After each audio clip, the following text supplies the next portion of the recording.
Also tonight, we have new details on where Sergeant Sgt Trents was moments before his death nearly 7 months ago. ABC15 investigator Lori Jane Gliha walks us through the sergeant's last steps.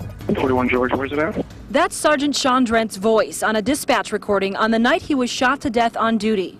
41 George to Officer Escobedo. Do you have another officer with you and start making PA announcements? It's a night filled with what investigators called routine patrol activity. Sergeant Trents' patrol car GPS and surveillance cameras in the city helped investigators track his movements throughout the evening. Between 8:52 and 9:30, Trents parked his patrol car near the homeless shelter on 13th Avenue in Madison.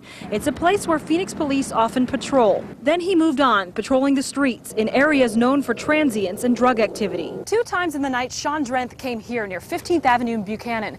At 9:53, he shined his patrol lights from his vehicle along this fence. He left to patrol some other areas and then returned here at 10:19. After pausing near the railroad tracks, he continued on through the night. Between 10:23 and 10:25, he paused in an alley near 17th Avenue in Jackson. He opened his computer as if to enter information and then continued on into a dirt lot. Capitol Police found his body around 10:55. This diagram shows how his vehicle was found, both front doors ajar. Investigators found a pair of handcuffs, a flashlight, and a cell phone all strewn around his body. And this area is known for criminal activity. There's a lot of transients that hang out here, according to patrol officers. In fact, we just saw a Capitol Police officer come patrol back in this area about an hour ago. Now, this is about the area where Sgt Trents' vehicle was found, and underneath this tree is where his body was located. And as we showed you the other night, there's a memorial here now in his honor. Phoenix police now are looking into one other interesting angle. They are certain that somebody was back here in this area with Sergeant Sgt Trents either before, during, or after his death. And they are looking to find that person to figure out whether he had anything to do with Sgt Trents' death. Live in Phoenix, Lori Jane Gliha, ABC15 News. And Lori Jane, you mentioned the things found near his body, but I understand his gun was also found in an unusual place. Yeah, Chris, he actually had 3 different guns. The shotgun, which is the gun that killed him, it was found on his chest. Now, police are saying it could have either been placed there or it could have been the result of a suicide. His duty weapon was found tossed over that fence. That's the gun that he carries as part of his uniform, or a police-issued gun. He also had a secondary weapon, another handgun that was located next to his body. So lots of things to piece together.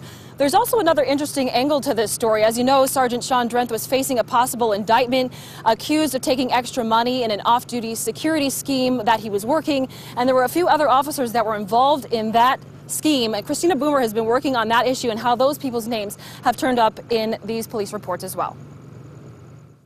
Sergeant Sgt Trents was part of the same investigation that led to the indictments of Phoenix police officer Aaron Lentz and former officer George Contreras. They were accused of taking money for off-duty security work they never performed. What do you want us to know about Sergeant Trents? He's a good guy. The documents do show Contreras and Trents were very close friends. They even played in a band together. A half hour after Sergeant Trents was found shot to death, a police department employee said Contreras text messaged her, telling her Trents committed suicide. But that's not what Contreras told investigators. Take a look. This document says, quote, his belief is that Sean's death was a hit related to Mexican drug cartels or in retaliation to border issues. George does not believe that Sean would take his own life. The report also shows that the FBI reviewed Contreras' cell phone records. Lentz's name also appears several times in various reports. Here's what we know. He was one of the last to speak with Trents in person. He was one of the first to arrive on the scene. Before Sergeant Trents died, he met with various officers on his shift, to include Lentz. The last thing they remember him saying, I'm gonna go find some trouble. Christina Boomer, ABC15 News.